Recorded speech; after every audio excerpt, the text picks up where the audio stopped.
Hello दोस्तों, स्वागत है एक बार फिर से आपको हमारे इस YouTube चैनल में। तो दोस्तों, आज के इस वीडियो में आप लोगों को क्लास 10th के हिंदी सब्जेक्ट के काव्य खंड के 11वां चैप्टर लौट कर आऊंगा फिर, जिसकी लेखक है जीवनानंद दास।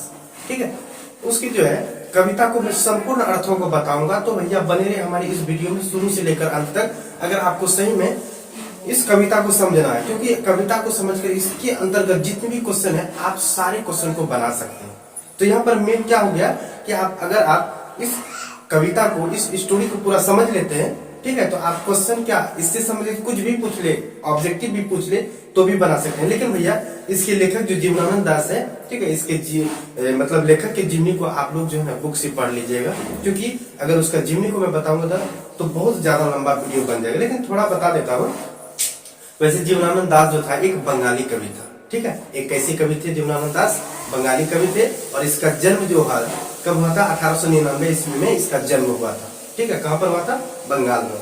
और एक खास बात कि 55 वर्ष की आयु में ही जीवनानंद दास का मृत्यु हो गया था। एक किसी दुर्घटना में मृत्यु हो गया।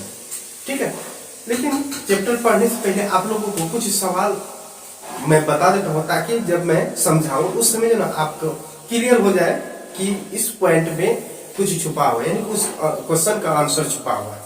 ठीक है, जैसे कि कवि किस तरह के बंगाल में एक दिन लौट कर आने की बात करता है। कवि जो है किस तरह के बंगाल में एक दिन लौट कर आने की बात करता है। ठीक है, अगला क्वेश्चन है कवि अगले जीवन में क्या बनने की संभावना करता है। कवि जो है अगले जीवन में क्या बनने की संभावनाएं करता है। ठीक है, आगे है अगले जन्म में बंगाल में आने की सिर्फ कवि ही चाहता है कि सिर्फ मैं ही बंगाल में जन्म लूं, या फिर कोई और भी चाहता है कि मैं मतलब सही में कवि ही इस बंगाल में जन्म ले। आगे है कवि किनके बीच अंधेरे में होने की बात करता है। कवि जो है किनके बीच अंधेरे में होने की बात करता है। ठीक है, इन सभी क्वेश्चन का आंसर जो है आप लोगों को जब मैं क्वेश्चन यानी कविता को बताऊंगा, ठीक है, तो आपका ये जो सारा क्वेश्चन क्लियर हो जाए। तो बनेंगे हमारे इस वीडियो में शुरू से लेकर अंत तक। चलिए कविता को शुरू करते हैं हम लोग। चलिए, खेत है जहां धान के, खेत है जहां क्या चीज के? धान के। गौर से सुनते चलिए, आपको क्लियर होता चलेगा। और क्वेश्चन को भी हमेशा माइंड में रखिए। ठीक है, खेत है जहां धान के, बहती नदी के किनारे, बहती नदी के किनारे, फिर आऊंगा लौटकर एक दिन बंगाल में, फिर आऊंगा लौटकर एक दिन बंगाल में। ठीक है, नहीं शायद होऊंगा, शायद उस समय नहीं होऊंगा, मतलब कि एक दिन तो मैं बंगाल लौटकर जरूर आऊंगा। हो सकता है कि उस समय मैं मनुष्य तब नहीं हो सकता हूं, हो सकता मैं अबाबिल या तो कौवा, यानी कि कोई भी रूप में क्या हो सकता हूं, मैं बंगाल में लौटकर आ सकता हूं, या तो अबाबिल या तो कौवा।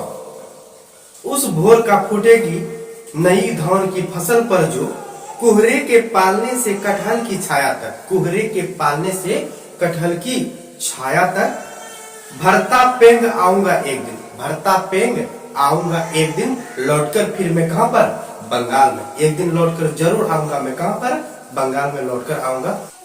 हो सकता है उस समय मैं मनुष्य बनकर नहीं जन्म लूं, हो सकता है कि मैं कोई और रूप में जन्म लूं, लेकिन लौटकर जरूर आऊंगा। कहां पर? मैं बंगाल की भूमि पर जरूर लौटकर आऊंगा। ठीक है, यहां तक क्लियर हो गया है।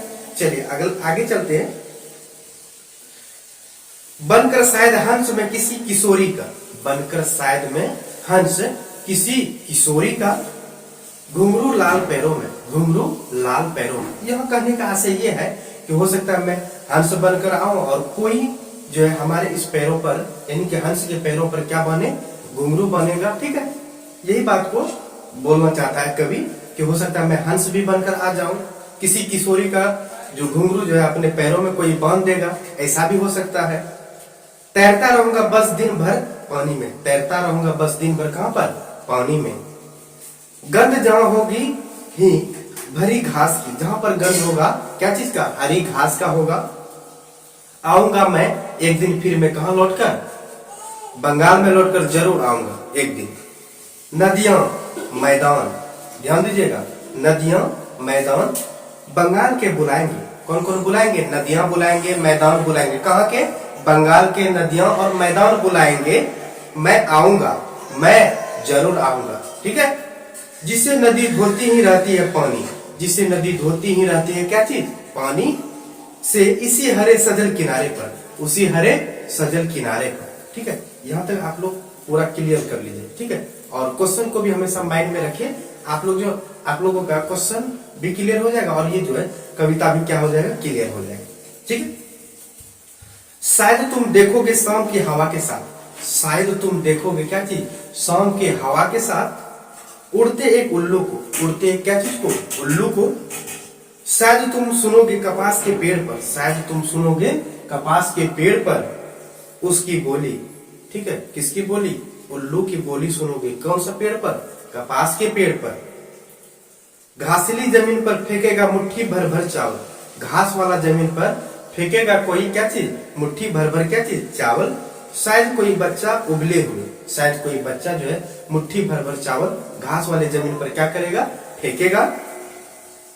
देखोगे रूप सा के गंदले से पानी में, देखोगे रूप सा के गंदले पानी में। नाव लिए जाते एक लड़के को, नाव लिए जाते क्या चीज, एक लड़के को।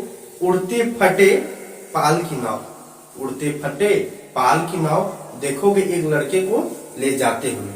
ठीक है, चलिए यहां तक क्लियर हो गया ना, आगे चलते हैं। लौटते होंगे रंगीन बादलों के बीच, लौटते होंगे रंगीन बादलों के बीच। सारस अंधेरे में होऊंगा, सारस अंधेरे में होऊंगा, मैं उन्हीं के बीच में, मैं उन्हीं के बीच में। यहां ध्यान दीजिएगा, क्या चीज बोले, सारस। लौटते होंगे रंगीन बादलों के बीच, सारस अंधेरे में होऊंगा। ठीक है, अंधेरे में होऊंगा, मैं उन्हीं के बीच में, देखना उन्हीं के बीच में होऊंगा, अंधेरे में क्या चीज बनकर, सारस बनकर। एक दिन देखना तुम जरूर, मैं आऊंगा लौटकर, कहां पर, बंगाल में जरूर लौटकर आऊंगा। ठीक है, ये जो है कवि जो है जीवनानंद दास को अपनी मातृभूमि से, अपनी जन्मभूमि से इतना प्रेम है, इतना प्रेम है कि वो जो है एक दिन जरूर लौटकर आना चाहता है। कहां पर लौटकर आना चाहता है, बंगाल में लौटकर आना। वो बोल रहा है कि शायद मैं उस समय मनुष्य नहीं बनूं, हो सकता है कोई और भी रूप ले लूं, जो कि बहुत सारे रूप यहाँ पर अबाबिल, कौवा, हंस, सारस इत्यादि बहुत सारे रूप थे।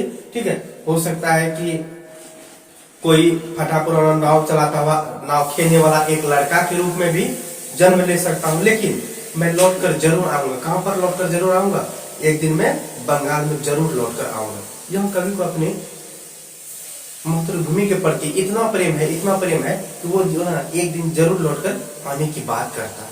ठीक है, अगर आपको जो ना ये कविता अगर क्लियर हो गया है तो आप जो ना इससे रिलेटेड जितने भी क्वेश्चन है आप उससे क्लियर कर सकते हैं। ठीक है, तो अगर आप लोगों को इस चैप्टर का कोई भी क्वेश्चन समझना हो तो आप हमें कमेंट करें। ठीक है, तो मैं आप लोगों को उस क्वेश्चन को जरूर बताऊंगा। ठीक है, चलिए मिलते हैं एक और कमाल के एपिसोड के साथ, तब तक के लिए नमस्कार।